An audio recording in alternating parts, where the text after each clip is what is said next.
الحمد لله حمدا كثيرا طيبا مباركا فيه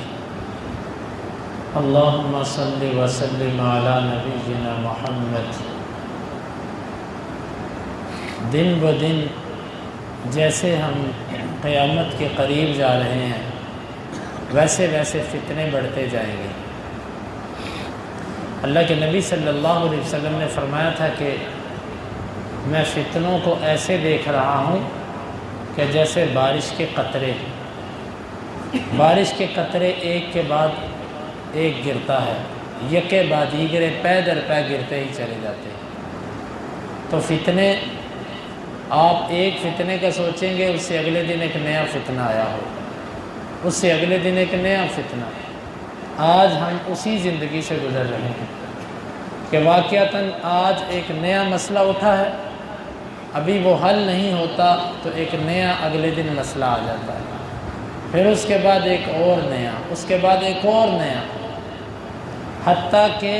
اب فتنوں کے ساتھ ہم عادی ہو چکے ہیں۔ ہمارے ذہنوں نے یہ بات تسلیم کر لی ہے کہ یہ فتنے ہیں، یہ حل نہیں ہو سکتے۔ وہ فتنے گھریلو پریشانیوں کی صورت میں بھی ہیں، وہ فتنے ابلیس اور شیطان کے بنائے ہوئے حربے بھی ہیں۔ یہ مختلف طریقوں سے فتنوں نے ہمیں گھیر لیا ہے۔ لیکن بھائیوں، میں ایک چیز کی طرف توجہ دلانا چاہتا ہوں، وہ چیز یہ ہے کہ ہمارے معاشرے کے اندر نشہ یہ بہت پھیلتا جا رہا ہے۔ پہلے کبھی ایک دو ایسے لوگ نظر آتے تھے جو معاشرے سے کٹ کر فٹ پاتھوں پہ، سڑکوں پہ بیٹھ کے نشہ کر لیا کرتے تھے، لیکن ابھی تو کیفیت یہ ہے کہ اس کی تعداد بہت زیادہ بڑھ چکی ہے، بلکہ یہاں تک ایک انکشاف ہے کہ نشے کا علاج کرنے والے ہسپتال اور کلینک ہی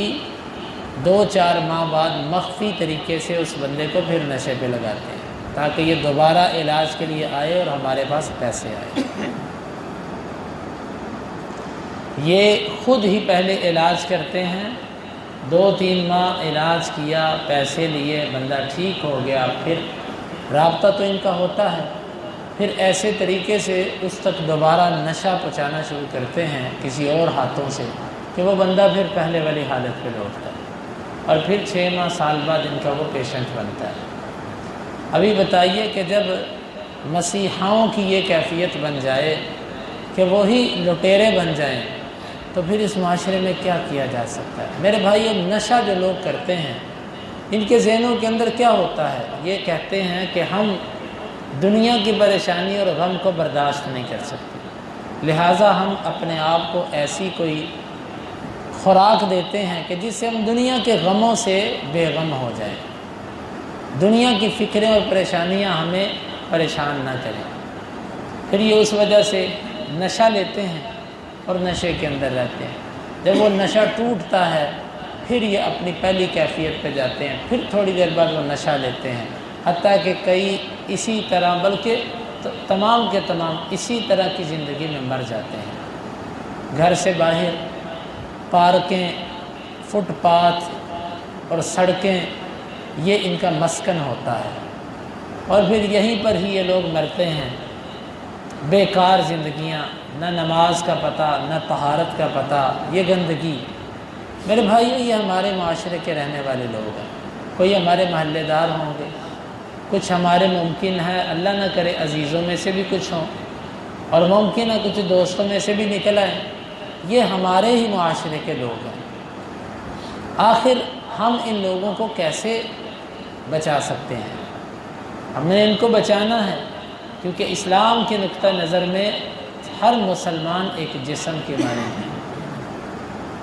تو میرے بھائیو، ہم ان سے سب سے پہلے یہ بات سمجھائیں کہ آپ کی پریشانیوں کا حل نشے میں نہیں ہے، آپ کی پریشانیوں کا حل اللہ کے ساتھ دوستی کرنے میں ہے، اللہ تعالیٰ کے آگے جھک جانے میں، قرآن کی تلاوت کرنے میں ہے، نبی کریم صلی اللہ علیہ وسلم کی سیرت کو اختیار کرنے میں ہے۔ اللہ کی قسم، جو اپنی غم اور پریشانی کو اللہ اور اس کے رسول کے ساتھ جوڑ کے حل کرتا ہے نا، اس بندے کو اللہ تعالیٰ عزت عطا کرتا ہے، اور اس بندے کے غم اور پریشانیاں حقیقت میں ختم ہوتی ہیں۔ اور جو بندہ دنیا کے غم اور پریشانیوں سے بڑھنے کے لیے بھی دنیا داری کے طریقے اختیار کرتا ہے، ناجائز صورتوں کو اختیار کرتا ہے، اس کے غم ختم نہیں ہوتے، بلکہ نشے والا آدمی وقتی طور پہ اپنے آپ کو مشغول کرتا ہے،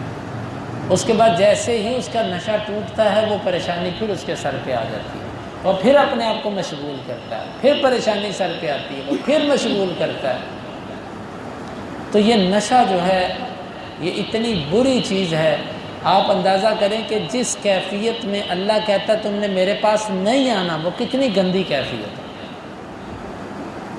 اللہ تعالیٰ کہتا ہے لا تقربوا الصلاۃ وانتم سکارى، جب تم نشے میں ہو تو تم نے نماز کے قریب نہیں آنا۔ جب اللہ پسند نہیں کرتا کہ آپ میرے پاس آؤ، وہ حالت کتنی بری ہے۔ اور اگر کوئی اسی حالت کے اندر مر جائے، دنیا سے چلا جائے کہ جس حالت میں اللہ اس کو پسند نہیں کرتا کہ وہ میری مسجد میں آئے، تو اس بندے کا اللہ کے ہاں انجام کیا ہے؟ میرے بھائیوں، میرے دوستوں، ایسے لوگوں کو ہم مساجد کے ساتھ جوڑیں، ایسے لوگوں کو ہم دعوت دیں، ہم کوشش کریں کہ ان میں سے ایک کی ہی تربیت ہو جائے نا،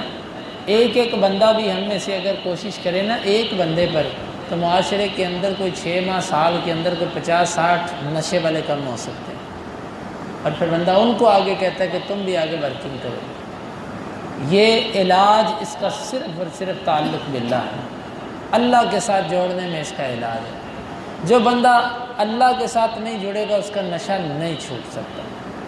اگر چھوٹے گا تو عارضی، پھر کل کو اس کو پریشانی آئے گی، وہ کہے گا وہی طریقہ ہے پریشانی کو دبانے کا کہ نشہ لوں،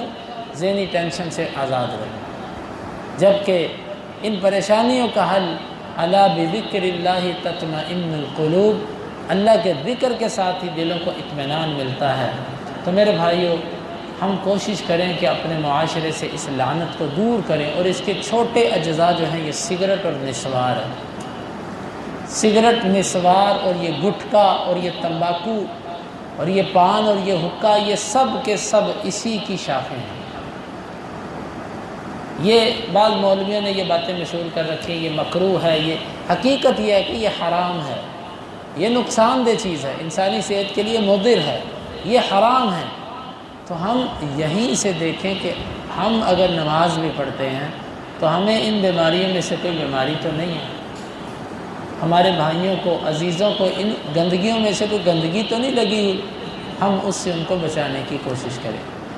اور یہی اس کا حل ہے کہ قرآن کے ساتھ جڑیں، اللہ کے ساتھ محبت کریں، اس کے نبی کی غلامی اور اطاعت کریں، تاکہ اس لعنت کو ہم اپنے معاشرے سے ختم کر سکیں۔ واللہ یہ جس معاشرے کے، دیکھیں آپ کے سارے نوجوان اس میدان میں، جس معاشرے کے اندر یہ لعنت داخل ہوتی ہے اس معاشرے کے نوجوان تباہ ہو جاتے ہیں۔ حتیٰ کہ میں کچھ باتیں ایسی سنتا ہوں کہ آپ کی یہ جو بڑے لوگ ہیں نا آپ کے معاشرے کے، سرمایہ دار امیر لوگ، ان کے بچے اور بچیاں جن کالجز اور یونیورسٹی کے اندر پڑھتی ہیں، اور ان کی زندگیاں جو ہیں، اور وہ جس طرح ہاسٹلوں کے اندر اور ان یونیورسٹیوں کالجوں میں جس طرح یہ نشہ داخل ہو چکا ہے، آپ کی سوچ، پھر کیا ہوتا ہے؟ اس کا انجام خودکشی ہے، اس کا انجام بری موت ہے، اس کا انجام ماں باپ کی ذلت اور رسوائی ہے۔ یہ سب کے سب اس لعنت کے نتائج ہیں۔ تو ہم کوشش کریں کہ ہم اپنے معاشرے میں دیکھیں لوگوں کا، میں کہتا ہوں اس کا علاج مسجد ہے، اس کا علاج ہسپتال نہیں ہے، ہسپتال والے علاج نہیں کریں گے، جھوٹے ہیں، یہ بے ایمان لوگ ہیں، ان پر کوئی اعتبار ہی نہیں ہے، یہ تو انسانی سوداگر ہیں، انسانیت کا کاروبار کرتے ہیں، یہ کیا انسانیت کے لیے فلاح و خیر خواہی کریں گے؟ تو اس کا علاج لوگوں کو مسجدوں کے ساتھ جوڑیں، لوگوں کو قرآن کے ساتھ جوڑیں، یہی اس کا علاج ہے۔ اللہ رب العالمین سے دعا ہے کہ اللہ تعالیٰ امت مسلمہ کو اس سے محفوظ رکھے، اللہ تعالیٰ ہمیں اپنی پریشانی اور غموں کو قرآن اور حدیث کے ساتھ اس کے ذریعے حل کرنے کی توفیق عطا فرمائے۔ اللہم انفعنا بما علمتنا وعلمنا ما ينفعنا وزدنا علما۔ وآخر دعوانا ان الحمد للہ رب العالمین۔